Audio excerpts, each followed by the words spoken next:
Well, it's a great way to release an album as an indie artist. Hey, everybody, it's Ben with Sound Ballistics checking in.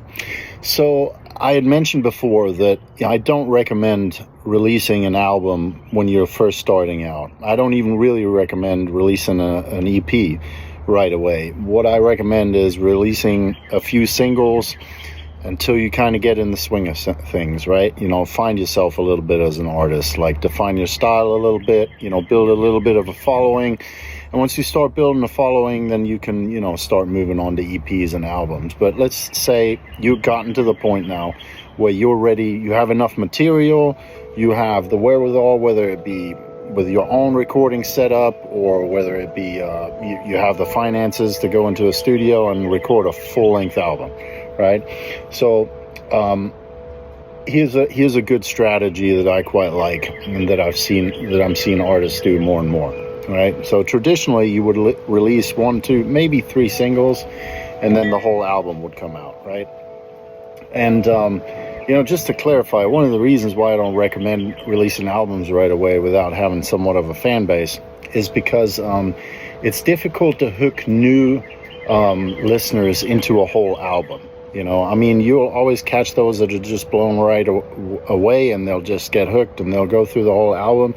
But if you look at, if you're tracking your streaming numbers and you're looking and you release a whole album as a relatively unknown artist that doesn't have a whole lot of a following, you can see the streaming numbers drop the further you get into the album. And most of the time, people don't really make it past the 3rd or 4th song. So it's kind of a waste is how I've always perceived it. You know what I mean? You can save that for later, because when you really have a fan base and some followers that are just like really into your stuff already, they will sit there and they will listen to that whole album, and it makes a huge difference as far as that kind of stuff goes.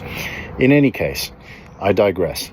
So let's say you're releasing an album, you've recorded all your songs, you're ready to put it out.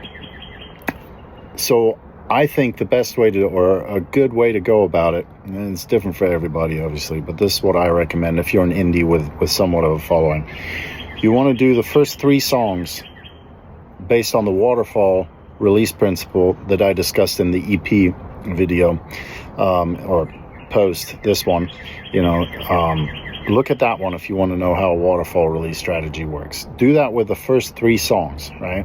So you'll release your first single, then you'll release your next single with the first single coupled to it, then you'll release the 3rd single with the first 2 singles coupled to it, and then I would kind of put it on hold for just a minute, and I would use content and the first 3 songs to market the rest of the album direct to consumer first, right? Before the rest of the songs come out. You can do that as a download. You can do that, whatever you want to do. You can do that in physical format. You can offer like a combo packet, where you have a physical format and a download, and you can maybe even throw a t-shirt in or a hat or whatever kind of merch you have, and you can use that pause, right, where you sort of putting some teasers out to the whole album by releasing the singles. You're giving people something, they can listen to it, and then you put it on hold and for an undefined amount of time at first, right? And you then you hype it up via a content strategy that you put in place and some ads, and then go direct to consumer, right? Because that can really maximize the income you can get from an album. And then once you see that you've kind of reached your potential there, then you release the remainder of the album, worldwide on streaming platforms and for down paid downloads and stuff like that. It's a good strategy to kind of like build some content into it. It gives you an opportunity to promote an album in somewhat of a different way. But most of all, since income is always a factor, when with indies, it gives you an opportunity to maximize your income through the album by doing it a little bit different, and by kind of bundling it with some merch and some maybe a physical format and a download or something like that. If you have any questions about that kind of stuff, feel free to hit me up in my DMs or comment. I'm happy to help. See you next time.